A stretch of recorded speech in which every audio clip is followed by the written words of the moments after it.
So keeping in line with what we've been doing with the other two, if you could kind of talk about like, an intro and then complying with regulations, and just if you can just kind of chat about it, that would be amazing. So manufacturers and final product producers, right? Yes, manufacturers and yes, exactly. Okay. So I guess the biggest thing is for manufacturers and final product producers, their main goal is to get the product in front of the consumer, right? This is like the end stage. And the end user is the consumer. And so education to testing is extremely important at this stage. And there's been a lot of push in the CBD world, in the hemp marketing world in regards to testing. And they're really empowering consumers to make sure that their products have been tested, and not just for potency.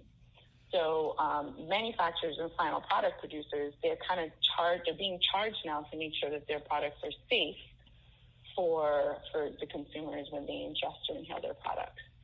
So one of the things that that's pretty prevalent is, as a consumer, I can walk into a gas station now, right, and buy CBD, which means CBD is just about everywhere.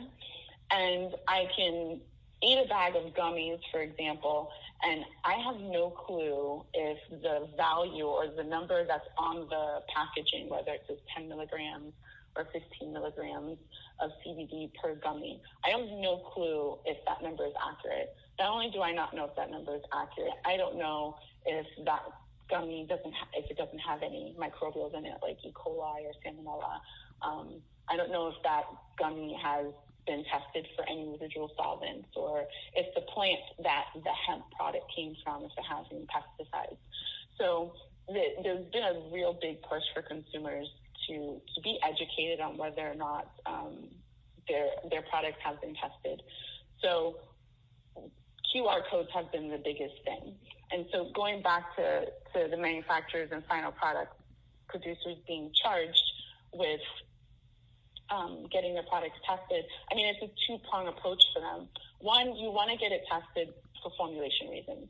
If you get your product tested especially for potency when you're formulating, you can reduce costs during your formulation of your product, and that is creating your product. So generally a manufacturer might get an oil, a broad-spectrum oil, full-spectrum oil, or they might get an isolate or a distillate, like a crude product. And then from that, they'll take, and that has all of their cannabinoids, their delta-9, their CBD, and all the other minor cannabinoids that constitute the hemp plant. So they'll take that comes from the processor. They'll take that product and they'll take different aliquots of it to create their final product. Different what? Mm-hmm. So they'll take like the crude or the distillate or the isolate that they get from the processor.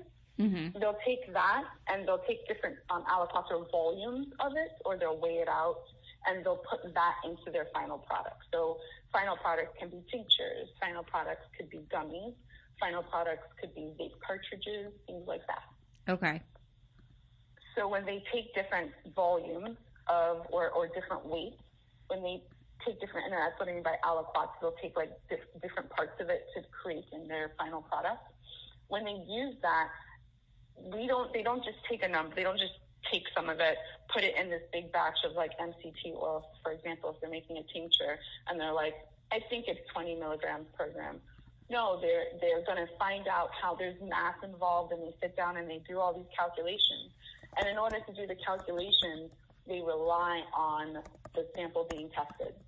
And they should be relying that sample being tested from a reliable source, i.e. a third-party ISO 17025 accredited laboratory. So finding a lab that can provide you reproducible, reliable results is key for fiscal reasons at this stage when we're talking about formulation. And so in addition to that, being able to identify whether or not that crude product that you're using to create your final product being able to identify that that product has no contaminants is important, because that's your final product and it's your reputation that consumers are going to be looking at. So you want to check to make sure there are no contaminants, i.e. pesticides, mycotoxins. You want to make sure that it's all free from any residual solvents, and all, you want, and heavy metals, so that any of, as you take that onto your final product, you're not carrying over any contaminants. And then in addition, each final product has its degree of, not degree, but it really has been an issue with contaminant testing. So for example, vape cartridges. If some of those, the middle part of the vape cartridge, a lot of the times when people purchase them from manufacturing plants that have, the degree of, it just does not meet our standard here in the United States, they can be laced with lead in the vape cartridge.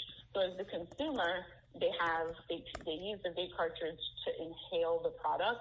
Now they're releasing heavy metals into their sample, and that's dangerous for the consumer. And for gummies, one of the bigger issues are microbials. Microbials, because they use all these, it's a sugar-based product. Uh-huh. And so microbials, they like sugar. It's food. Right. So, testing to make sure that, and it's, gummies go into a sealed container. Sealed container here in Florida, you're talking about humidity and heat. That's a bacteria's love house. Like, it's a dream for them. So, checking to make sure that after you finish making your final product, that the gummy is free from any bacteria, so that the consumer doesn't, they don't get sick. So, each final product has its own, has its issues when it comes on contaminant testing, just because of what it's housed in or what it's made out of, which is the reason why you want to get everything tested prior to it getting on the shelf. So all of this, are you specifically talking about Florida, or is everything you're saying also, as far as regulations and whatnot, would you say this has like a national appeal, or? Yeah, it definitely has so when it comes down to regulations, there is a farm bill. It hasn't passed, but it's getting really close, and they have specific testing for the different contaminants and what those action limits are, or in other words, if the contaminant load reaches this number, your sample cannot go on the shelves and consumers cannot purchase it because they deem it dangerous to the public. But it definitely has a national resonance to it. Right now, since the Farm Bill hasn't been passed, it's more charged for the manufacturers and consumers to take this on. The state has put out regulations, but they're more for potency. So the total THC, which constitutes THC and THCA, and the total CBD, which is CBD and its acidic form, CBDA. So what's happening is although the Farm Bill hasn't passed, because there's been this push for consumers to be educated, consumers are demanding it to happen. Mm-hmm. What else?